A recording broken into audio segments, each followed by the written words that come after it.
Terima kasih atas pemaparan materinya. Ini sangat luar biasa materi.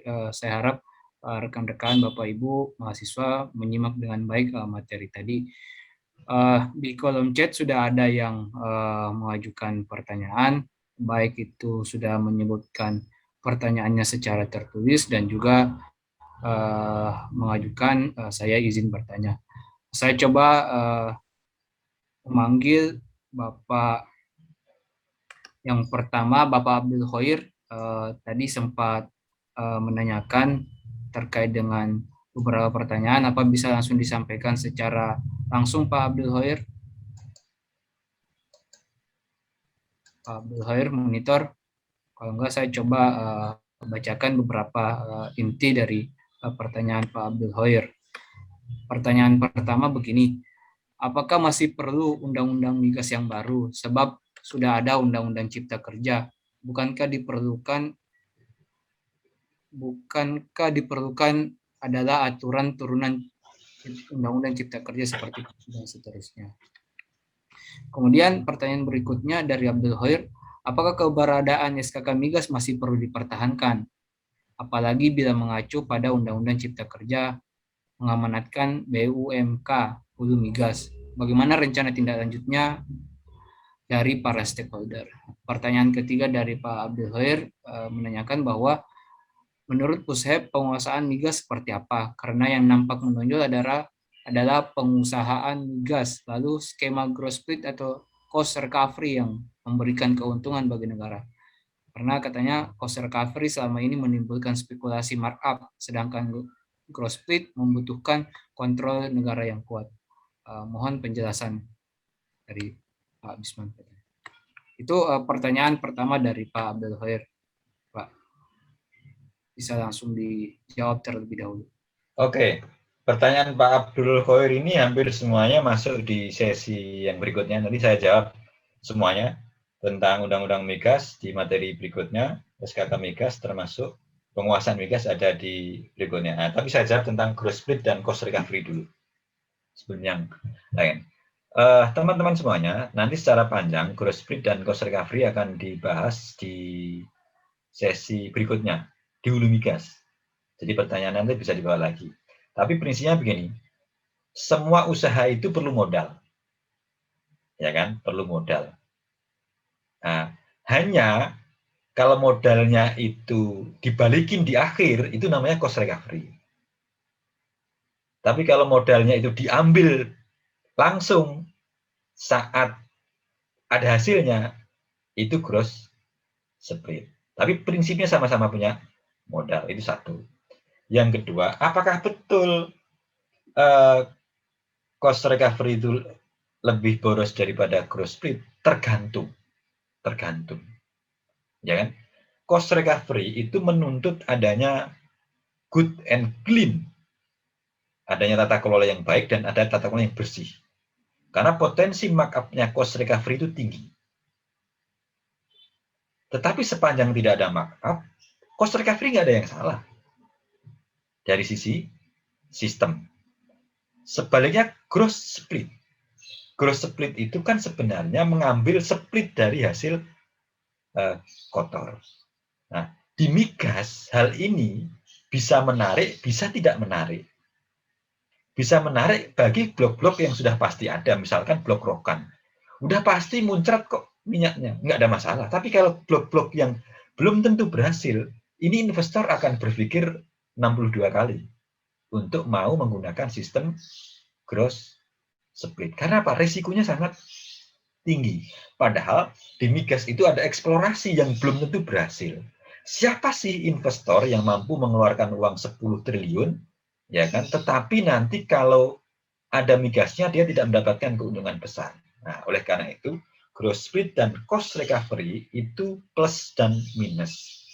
Artinya ada kelebihannya, ada keuntungannya. Hanya tinggal bagaimana cara menempatkannya, bagaimana cara menggunakannya. Tetapi bahwa gross split dikatakan lebih baik dari cost recovery, enggak juga, enggak. Sebaliknya, apakah cost recovery lebih ramah investor? Ya enggak juga. Ya, itu. Karena apa? cost recovery itu menjadi seakan-akan momok yang buruk. Karena apa? Karena korupsi. Jadi penyakit kita itu lebih korupsinya, bukan soal cost recovery-nya. Menggunakan cost recovery, tapi kalau nggak ada markup, kalau nggak ada korupsi kan bagus-bagus saja. Gitu. Kira-kira kan begitu. Jadi misalkan saya nih menggarap sawah Anda punya sawah, ya kan? Terus menggarap dengan modal biaya saya. Kalau misalkan nanti sawah itu tidak ada panen, saya rugi sebagai investor. Tetapi kalau ternyata sawah itu ternyata nanti ada hasilnya, ya biaya saat saya menanam itu harus di cost recovery di akhir. Itu sih perbedaannya hanya itu. Nah, tapi lebih panjang, nanti ada Pak Damar dari SKK Migas yang pekerjaan sehari-harinya ngurusi cost recovery dan gross split. Kalau dengan saya gampang, mau WA, mau telepon, mau ngadakan diskusi, boleh. Contoh nanti malam itu ada diskusi teman-teman Jember ya, dari DEM, Dewan Energi Mahasiswa Jember, bicara tentang soal AIPO Pertamina, Initial Public Offering, dan bagaimana bentuk holding dan subholding Pertamina. Nah, hampir tiap minggu banyak teman-teman yang diskusi, baik secara massal maupun ini silakan. Tapi nanti pertanyaan ini mohon didalami nanti di materi kedua. Jadi kalau ada yang menanyakan beda gross split dan cost recovery di kedua nggak apa-apa, karena nanti Pak Damar yang lebih bisa menjelaskan. Oke, itu tentang gross split dan cost recovery secara singkat dari saya. Nanti dalamnya di sesi kedua. Silakan Mas Akmal, kalau ada pertanyaan lagi sebelum saya selanjutnya. Baik, saya berikan kesempatan kepada Mas Lukman Ahmad tadi di kolom chat dan di video juga menampilkan. Kan Mas Lukman? Ya, terima kasih. Assalamualaikum warahmatullahi wabarakatuh. Izin Waalaikumsalam. izin Bang Bisman, Pak Tiar. Pertama mungkin saya pernah membaca beberapa artikel dari Jatam, Jaringan Advokasi Tambang. Mereka sempat mempersoalkan tentang kontrak production sharing atau kontrak bagi hasil kalau nggak salah. Itu bagaimana Bang kalau misalkan dalam revisi Undang-Undang Migas ini, apakah itu perlu dirubah? Karena menurut BK bahwa ini bersifat eksploitatif dan sangat merugikan masyarakat. Karena ada dugaan-dugaan tertentu yang di mana itu akan terjadi politik obral minyak dan gas bumi. Itu yang pertama, Bang. Ya mau saya tanyakan, jadi bagaimana kira-kira apakah kontrak ini, produk saring ini masih bisa dipertahankan atau mau diubah dalam revisi undang-undang yang baru? Yang kedua, di daerah saya, Bang, itu sering terjadi kelangkaan BBM, Bang. Apalagi BBM, ya, BBM subsidi kan, maksud saya. Gimana itu? Gimana? Daerahnya? Itu di Maluku Utara, Bang, Maluku Utara. Khususnya di Halmahera Selatan. Apakah persoalan kelangkaan minyak ini masuk di aspeknya BPH Migas atau SKK Migas, Bang? Karena nanti sebentar saya ingin tanyakan bagaimana pengontrolan ini, karena saya menduga dari hasil-hasil pengamatan saya tersendiri itu ada, sekiranya saya dugaan tidak bersalah saya, itu ada semacam bisnis dengan industri-industri di sana, sehingga BBM subsidi ini itu sudah langka ditemukan oleh masyarakat di Maluku Utara. Semua SPBU itu telah menjual yang namanya Pertalite dan lain sebagainya, itu tidak ada subsidi kan, jadi harganya lebih mahal ketimbang minyak yang disubsidi. Mungkin itu aja Bang, terima kasih. Saya kembalikan. Baik, terima kasih Mas Lukman Ahmad. Bisa langsung ditanggapi. Oke. Satu pertanyaan lagi Mas Akmal. Ada beberapa yang saya tanggapi, ada beberapa yang saya pisah di sesi kedua. Baik, saya persilakan kepada Mbak Impola Tambunan. Tadi saya lihat ada di kolom chat dan monitor di. Silakan Mbak Impola Tambunan. Terima kasih Pak buat kesempatannya. Mau bertanya Pak, karena saya mahasiswa hukum, saya masih belum paham tentang cadangan hidrokarbon. Cadangan hidrokarbon itu apa ya Pak? Dan ada kaitannya dengan minyak dan gas kah? Lalu ada dua teori yang berkaitan dengan kegiatan eksplorasi dan eksploitasi minyak dan gas, yaitu the rule of capture, di mana negara-negara itu bisa melakukan eksplorasi secara bebas walaupun merugikan hak negara lain.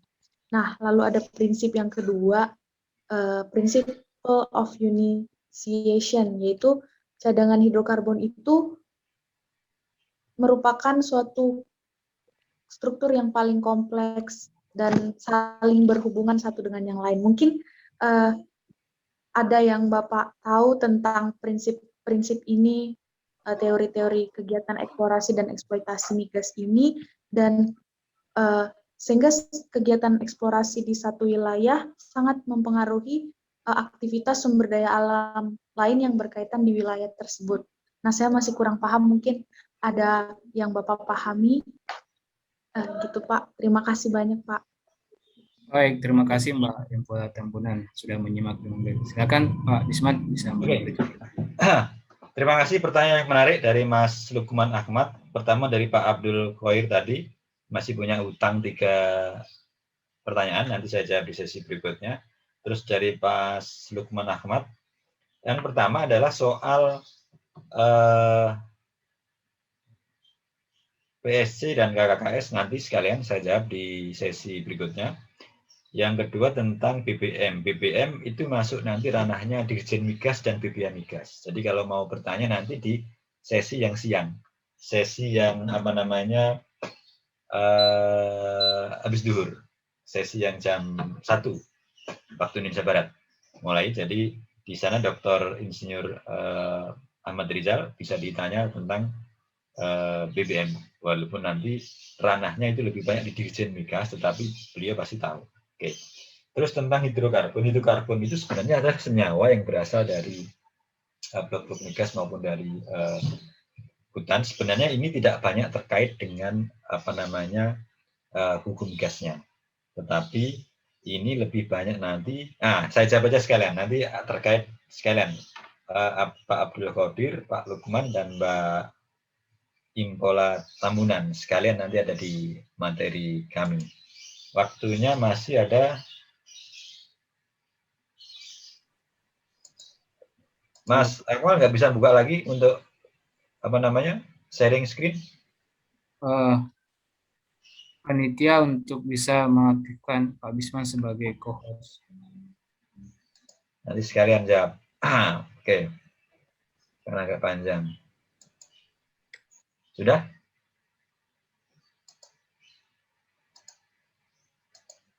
Oke.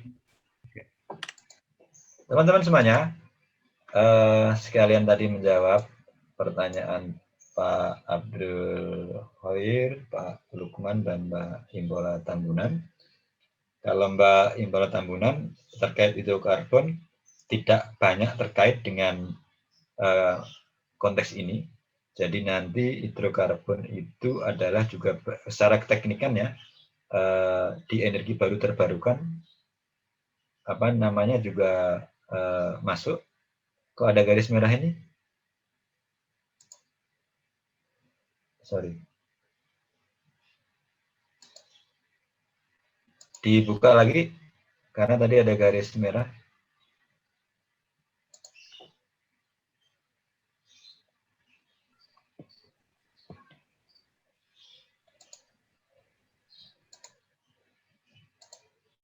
Oke.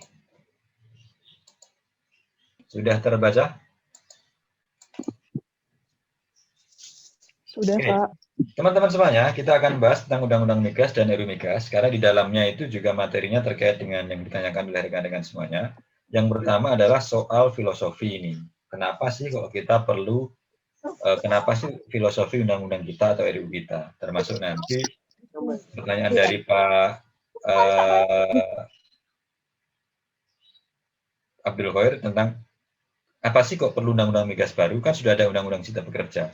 Kan sudah ada Undang-Undang, kan hanya mungkin soal PP-nya yang perlu diperbaiki. Pertama adalah karena bahwa migas kita ini adalah penting bagi negara dan menguasai hajat hidup banyak. Yang kedua, produksi tadi kian menurun, sedangkan kebutuhan semakin besar. Masalah semakin banyak, dan ketahanan energi tidak terjamin. Nah, ini yang bisa menjadi masalah dalam konteks secara sosiologis. Secara yuridis, kenapa kok perlu dilakukan perubahan? Terjadi kekosongan hukum akibat putusan Mahkamah Konstitusi. Karena terjadi kekosongan hukum, maka tidak ada kepastian hukum. Undang-Undang Migas 2001 itu compang-camping. Kenapa compang-camping? Ya, hampir belasan atau puluhan pasalnya telah dicabut oleh Mahkamah Konstitusi. Dan sebagian tidak memenuhi amanat Undang-Undang 33 pasal 33 Undang-Undang Dasar 45. Inilah yang menyebabkan bahwa Undang-Undang Migas itu perlu dilakukan pembaharuan, perlu diubah atau perlu diganti. Baik punya alasan filosofis, punya alasan sosiologis, dan juga punya alasan yuridis. Oke. Yang berikutnya teman-teman semuanya, saya ingin berbicara tentang sejarah awal. Sebenarnya pada tahun 2010 sudah ada rekomendasi dari Panitia Angket BBM DPR RI. Jadi saat itu di zaman sebelum Pak Jokowi, Pak SBY di akhir, itu kalau teman-teman ingat di TV rame, ada panitia angket yang merekomendasikan beberapa hal. Nah, jadi DPR pada tahun 2010 itu sudah 2009, mendesak atau mengajukan RUU Migas baru untuk menggantikan undang-undang lama. Ini tahun 2009 ya. Artinya 12 tahun yang lalu, 13 tahun yang lalu pun sudah mau mengganti undang-undang ini. Bahkan ini 3 periode yang lalu. Jokowi yang kedua, Jokowi yang satu, SBY yang kedua. Berarti kan 3 presiden yang lalu. Itu sudah ada niat untuk mengganti undang-undang migas. Yang disampaikan oleh DPR di tanggal 28 Desember 2009. Dan waktu itu langsung ditindaklanjuti masuk ke prolegnas. Yang berikutnya teman-teman semuanya, saya ingin mengatakan inilah beberapa putusan Mahkamah Konstitusi atas Undang-Undang Migas. Sehingga kenapa kok Undang-Undang Migas itu dianggap perlu dilakukan perubahan. Karena Undang-Undang Migas ini termasuk undang-undang yang agak banyak di judicial review di Mahkamah Konstitusi. Yang pertama, judicial review yang pertama tahun 2004, waktu itu diajukan oleh APFI, itu Asosiasi Penasihat Hukum, PPHI, Perhimpunan Bantuan Hukum, dan kawan-kawan. Itu Mahkamah Konstitusi memutuskan 3 pasal. Beberapa ayat dalam 3 pasal yang dinyatakan bertentangan dengan konstitusi. Yang pertama adalah frasa diberi wewenang di pasal 2 ayat 3 terkait dengan bentuk usaha tetap atau badan usaha mendapatkan wewenang kegiatan usaha. Ini seakan-akan kalau wewenang itu kan artinya kalau dalam bahasa hukum administrasi adalah pemberian kewenangan dari pihak yang memberi kepada pihak yang diberi sesuai dengan hukum publik, ya kan? Dengan kewenangan itu, maka kekuasaan pemberi akan beralih kepada pihak yang diberi. Nah, seakan-akan perusahaan mewakili negara langsung atau mengambil peran negara. Waktu itu diputus Mahkamah Konstitusi. Ini zaman Mahkamah Konstitusi, ketuanya Pak Profesor Prof. Jimlia Sidiki. Yang kedua, katanya paling banyak ini dicoret 25%. Jadi dulu itu lucu teman-teman semuanya. Ada ketentuan bahwa produksi migas itu paling banyak 25% untuk kepentingan dalam negeri. Berarti 75%-nya harus diekspor. Nah, kan lucu. Masa ada ketentuan yang mengatakan lebih mengutamakan lebih mengutamakan luar negeri daripada dalam negeri. Nah, itu dicoret oleh Mahkamah Konstitusi. Yang ketiga, soal harga BBM diserahkan ke mekanisme pasar. Itu juga dicoret. Jadi BBM ini harus ditentukan oleh pemerintah. Jadi menjawab sekalian tadi yang disampaikan oleh Pak Lukman dan Pak Abdul Qadir tentang Dimalut misalkan. Jadi kalau BBM jenis Pertamax itu harga pasar. Pertadek harga pasar. Pertalite bisa jadi harga pasar. Tapi kalau premium itu yang ditentukan oleh pemerintah. Solar ditentukan oleh pemerintah. Artinya, kalau di suatu lokasi itu tidak ada premium dan tidak ada solar, berarti BBM tersebut dijual dengan harga pasar. Padahal ketentuan harga BBM diserahkan ke mekanisme persaingan usaha yang sehat dan wajar itu sudah dicoret oleh Mahkamah Konstitusi. Sehingga kalau harga BBM itu tidak ada peran dan penetapan pemerintah, artinya adalah telah inkonstitusional. Jadi kalau tidak ada premium, tidak ada solar, yang ada hanya BBM harga pasar, itu inkonstitusional. Tidak memenuhi amanat konstitusi. Tidak memenuhi amanat undang-undang migas. Kecuali Pertalite atau Pertamax ditentukan oleh pemerintah harganya. Tidak mengikuti harga persaingan usaha yang sehat dan wajar. Itu. Nah, ini kan enggak. Pelan-pelan premium dicabut, dihilangkan. Sementara masyarakat dipaksa bergeser ke Pertalite dan Pertamax. Sedangkan Pertalite dan Pertamax itu harganya harga pasar. Apakah boleh? Boleh, sepanjang masih ada premium. Artinya apa? Masyarakat bisa milih. Tetapi kalau premium tidak ada, masyarakat tidak milih, berarti kan masyarakat harus harga pasar. Itu melanggar undang-undang. Itu melanggar konstitusi. Nah, ini adalah isi undang-undang, isi putusan Mahkamah Konstitusi. Jadi silahkan Bapak Ibu, kalau di wilayah Anda ternyata tidak ada BBM yang harganya ditetapkan oleh pemerintah, itu berarti pelanggaran. Apa BBM yang harganya ditetapkan pemerintah? Premium, solar. Sedangkan Pertamax itu ditentukan oleh Pertamina. Pertalite ditentukan oleh Pertamina. Artinya ditentukan berdasarkan harga pasar. Oke. Dan ini sudah ada putusan Mahkamah Konstitusinya tahun 2004. Oke. Yang berikutnya adalah teman-teman semuanya.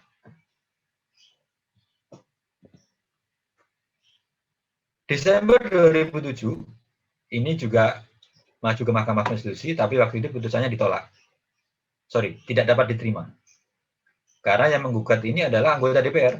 Zainal Arifin, Sonny Kraft, Alvin Lee ini adalah anggota DPR. Masa anggota DPR menggugat undang-undang? Nah, kata Mahkamah Konstitusi begitu. Jeruk makan jeruk dong. Nah, maksud yang orang yang membuat undang-undang menggugat DPR. Artinya adalah anggota DPR tidak punya legal standing untuk menggugat undang-undang yang ada di Mahkamah Konstitusi. Walaupun isinya bagus kalau dibaca. Yang ketiga, ini yang paling hot shock saat itu tahun 2012. Yang diajukan oleh PP Muhammadiyah, tukang ojek, dan lain sebagainya. Dan organisasi-organisasi lain. Yang putusannya, semua yang terkait dengan fungsi dan tugas BP Migas, waktu itu namanya Badan Pelaksana, itu dinyatakan inkonstitusional. Ini punya akibat dan pengaruh yang luar biasa. Salah satu pengaruhnya adalah BP Migas dibubarkan. Saat itu langsung diganti dengan Satuan Kerja Sementara, SKS. Baru setelah itu diubah SKK. Awalnya SKS dulu, Satuan Kerja Sementara Migas, baru SKK Migas. Ini pengaruh yang luar biasa. Ini nanti pasal-pasalnya yang diubah ini, teman-teman. 2013 ada gugatan lagi, tapi ini dinyatakan nebis and idem. Nebis and idem itu ditolak karena permohonannya sama dengan sebelumnya. Terus ini teman-teman semuanya, saya katakan kenapa, ini kan menyebabkan BP Migas dibubarkan. BP Migas itu hulu. Yang sekarang penggantinya namanya SKK Migas. Pertanyaannya, kenapa kok Mahkamah Konstitusi membubarkan BP Migas? Ini jawabannya adalah karena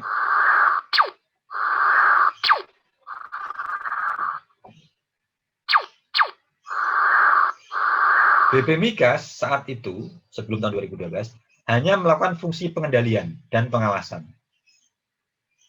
Tidak melakukan fungsi utama pengelolaan. Padahal penguasaan negara itu ada 5, nanti saya sebutkan di akhir. Yang kedua, nah ini menjawab tadi pertanyaan juga tentang KKKS, dari Lukman juga.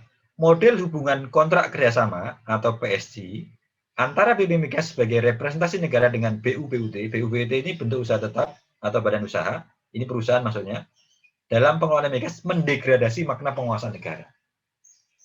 Jadi kalau BP Migas sebagai wakil negara kontrak dengan perusahaan itu sama dengan mendegradasi. Mendegradasi itu menurunkan marwah derajat negara. Kenapa? Ya, karena negara berkontrak dengan swasta. Apa masalahnya?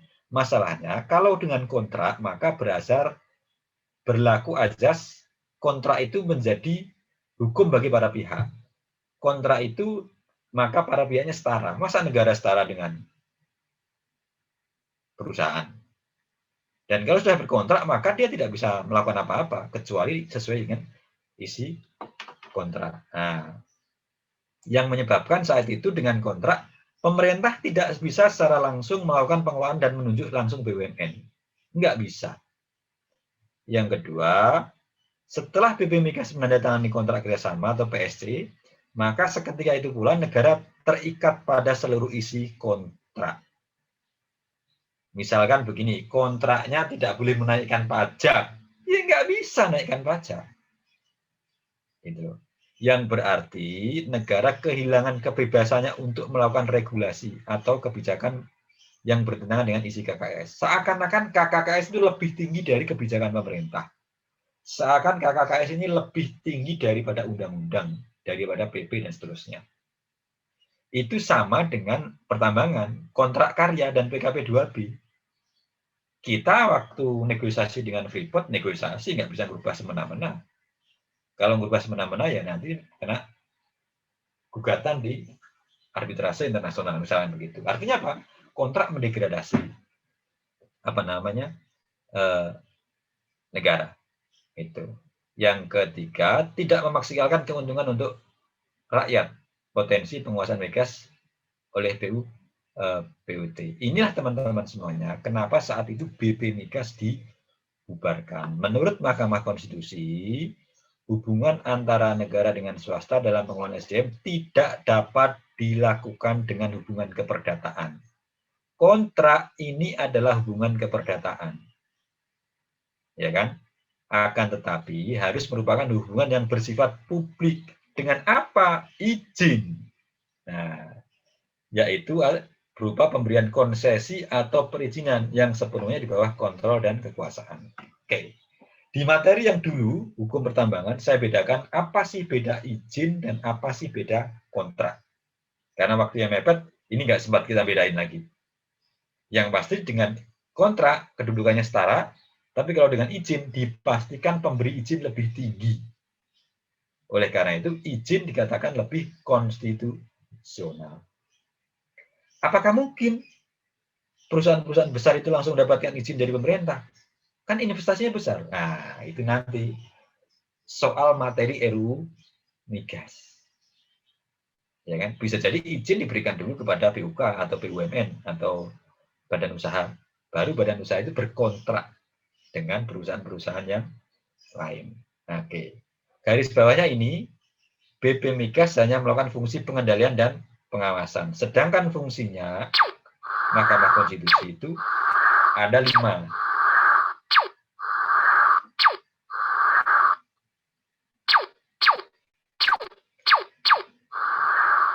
Jadi BP Migas hanya fungsi pengawasan ini dan pengendalian.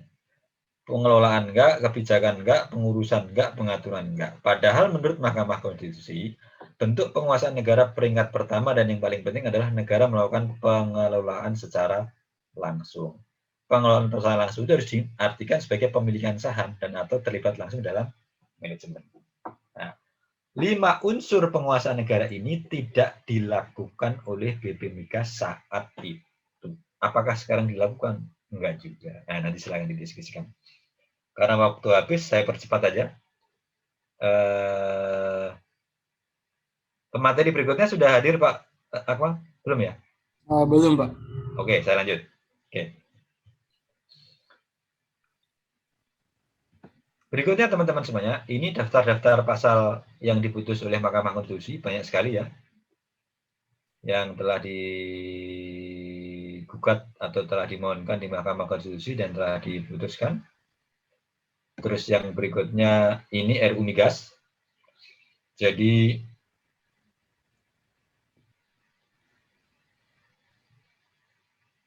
oke.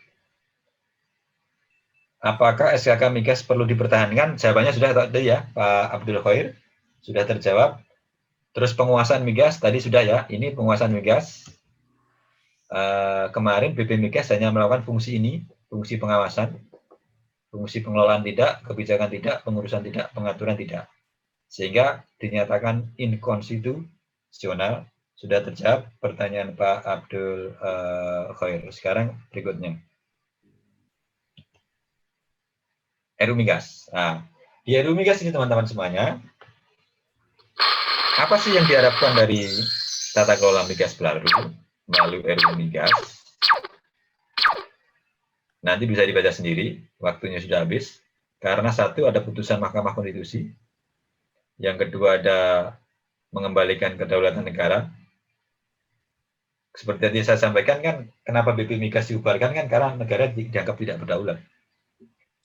Memperkuat ketahanan dan kemandirian energi. Tadi yang seperti saya contohkan, cadangan BBM yang menipis,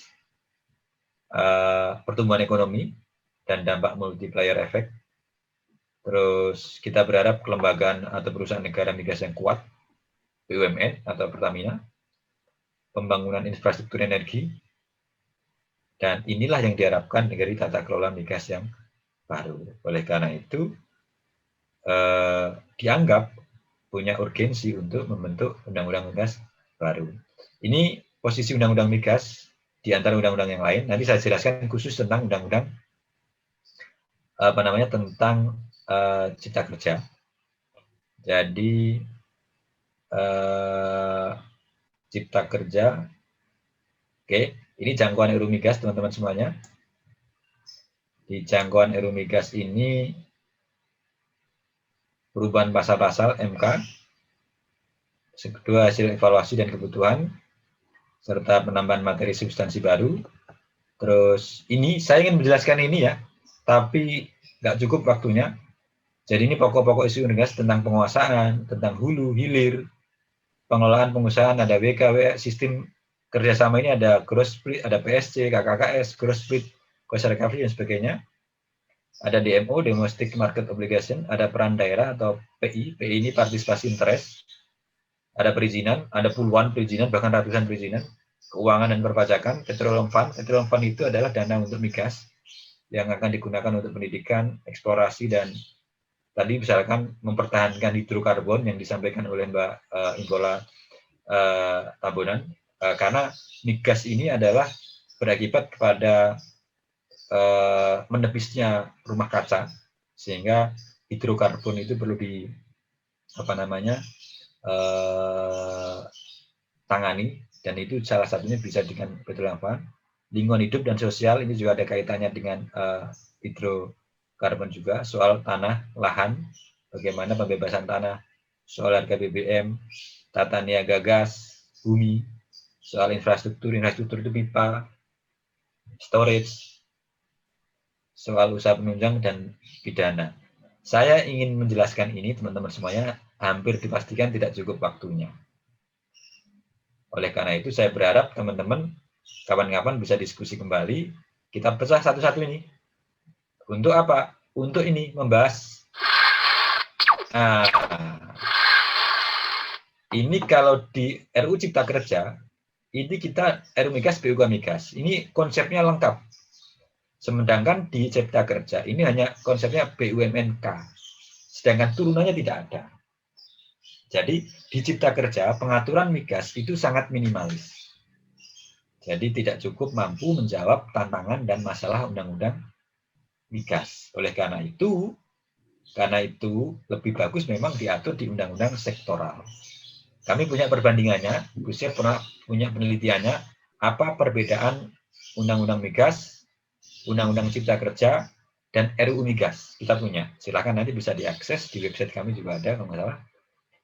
Itu menyebabkan kenapa kok sudah ada Undang-Undang Cipta Kerja, RUU Migas masih dianggap perlu. Ini dari sisi konsep. Apa sih PUK, apa sih BUMNK? Ini nggak cukup waktu juga untuk menjelaskan. kami nanti akan diskusi ini dengan beberapa pihak. SKK Migas, Pertamina membahas ini juga. Terus Baik. yang terakhir, saya akhiri ini teman-teman semuanya. Saya ingin menjelaskan tahapan pembentukan undang-undang, tetapi ternyata nggak cukup waktunya. Kami ingin teman-teman tahu ini agar nanti kita sama-sama mengawal undang-undang migas. Tetapi kan waktunya nggak cukup, sehingga ya kita akhiri. Pas 10.30. Sudah datang, Mas Akmal ya? Sudah masuk, Pak. Oke, sudah masuk. Teman-teman semuanya, karena sudah ada pemateri berikutnya, beberapa pertanyaan tadi sudah terjawab, beberapa isu nanti kita jawab di lain kesempatan. Kami beberapa kali dan sering diskusi dengan berbagai pihak untuk masalah undang-undang migas maupun RUU migas. Terima kasih atas perhatian rekan-rekan semuanya. Semoga materi ini bermanfaat dan nanti kita akan bahas di lain kesempatan. Kami akhiri. Billahi taufik wal hidayah. Wassalamualaikum warahmatullahi wabarakatuh. Waalaikumsalam warahmatullahi wabarakatuh. Ya, baik, sebelum diakhiri, sebelum Pak Bisman meninggalkan forum, saya minta kesediaan Bapak untuk memberikan closing statement buat adik-adik, buat Bapak Ibu peserta pelatihan dasar hukum migas. Ini ada banyak pertanyaan. Mohon maaf sebelumnya dari kami karena belum sempat memberikan jawaban satu persatu atau tanggapan. Nanti bisa kami catat pertanyaan-pertanyaan tersebut dan kita akan jawab dalam kesempatan lainnya melalui media sosial dan website pusat. Untuk itu saya persilakan kepada Pak Bisman untuk memberikan Oke, rekan-rekan, ada beberapa pertanyaan yang belum disampaikan. Satu, masih ada sesi 3 lagi. Ada Pak Damar dari SKK Migas. Beliau nanti banyak menyampaikan tentang hulu dan bisa ditanyakan kepada beliau. Ada juga sesi hilir nanti akan disampaikan oleh Pak Dr. Insinyur Ahmad Rizal, juga banyak, dan terakhir nanti dari siang Pak Sampai Berubah, sehingga masih banyak kesempatan untuk bertanya. Khusus nanti yang kepada kami, nanti akan kami sampaikan secara tertulis dan juga kita akan lakukan sesi berikutnya. Sesi berikutnya khusus untuk tema-tema tertentu. Karena patut diingat bahwa ini kan hanya pelatihan dasar, karena yang penting bapak-bapak, rekan-rekan, dan adik-adik mahasiswa tahu aja dulu. Contoh nih, misalkan kemarin teman-teman Eva Brawijaya diskusi khusus dengan kami. UGM sering juga, beberapa teman-teman UI mau ikut lomba, mau ikut mau membuat tesis atau skripsi, itu diskusi juga sering. Kami terbuka, apalagi secara online kan waktunya juga sangat banyak. Oke. Pak Akmal, terima kasih. Karena Pak Damar sudah hadir. Pak Damar, apa kabar? Pak, terima kasih nih telah hadir di media Zoom dan sesi berikutnya nanti untuk Pak Damar. Saya kembalikan kepada Mas Akmal. Terima kasih. Terima kasih Pak Bisman.